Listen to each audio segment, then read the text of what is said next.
I think in the 3 years that have passed, I think what you saw today was really a direct manifestation of us doing everything we can to demonstrate that fragile balance between profit and social conscience and social impact, and at the same time creating shareholder value. So I think now the question for me is love and responsibility. What does it mean to love something and the responsibility that goes with it? You know, in 1988, when we began thinking about Beanstalk and health insurance, to us it was an easy decision. We were trying to build a different kind of company. And in '08, when we were, like many companies, a company in the firestorm of the financial crisis and the cataclysmic issues that were going on, there was tremendous pressure on us to do everything we could to reduce cost. And I've told this story before, where an institutional shareholder picked up the phone and called me and basically pressured me to do everything we could to cut that health care benefit. And at the time, that was about a $230 million expense. And we needed that money. But the question in front of us was, what's the cost of cutting that benefit with regard to fracturing the trust and confidence with regard to the culture, the values, and guiding principles of the company? And you know, along the way, we have faced a number of challenges, trying to do everything that you've just witnessed and balance the financial pressures with growth and innovation and new markets. There's a constant challenge of making these kinds of decisions. A week and a half ago, I had really the privilege of presenting myself at the American Enterprise Institute in Georgia. And for those of you who don't know that organization, it's basically a conservative think tank made up mostly of Republicans. And I went there and presented to 400 Republicans, mostly Republicans, and members of Congress, half the cabinet, very famous, iconic senators right in front of me in the audience. And I talked about the role and responsibility of a company, the dignity of work, and many of the things that you have known us to be. And when I left the stage, and it went fairly well, actually. No, I don't say that with, well, no.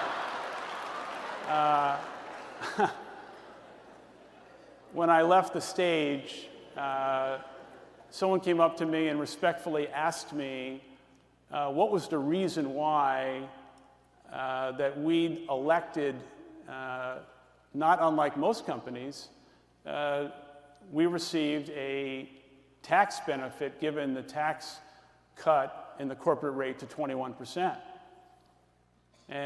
But I shared with that audience the fact that we had decided, even though we were benefiting from hundreds of millions of dollars of incremental benefit as a result of the change in the tax rate, we had decided that we had a moral obligation and a cultural obligation, not unlike what we did with healthcare and Beanstalk and college achievement and all the things that we've tried to do over the years, to share that benefit with our people.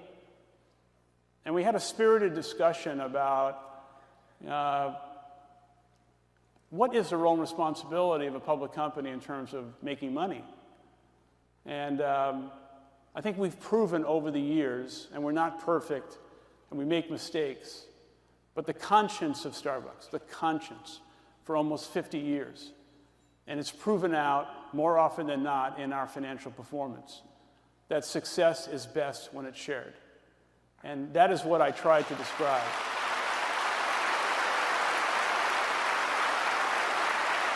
So, could we have taken that money and given it all away to our shareholders, and maybe the stock would have gone up a point or two? So let me address the stock price just for a moment. I think it's important. The stock has been fairly flat for the last 12 months or so. And for those shareholders who look at the stock every day and are short-term minded and may be disappointed that the stock has not gone up at levels perhaps that you hoped. Remember something. We've been a public company now since 1992.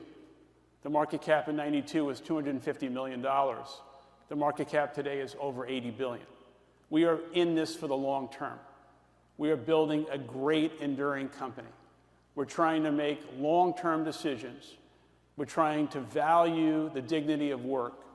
And we're trying to do everything we possibly can to demonstrate to the world, not that we're better than anyone else or that we're preaching to any other company, but that there's a better way. And the better way is not a zero-sum game where you leave your people behind. The better way is not doing everything you can for the almost 6 million opportunity youth in the country who are not in work and not in school. The better way is to do everything we can to help veterans who are transitioning out of the service and hiring them because they're not damaged goods, but they got real value to add to any organization in the country. And the better way is to recognize, with regard to immigration, and specifically refugees, that this is a country of opportunity. And that's what Starbucks Coffee Company stands for.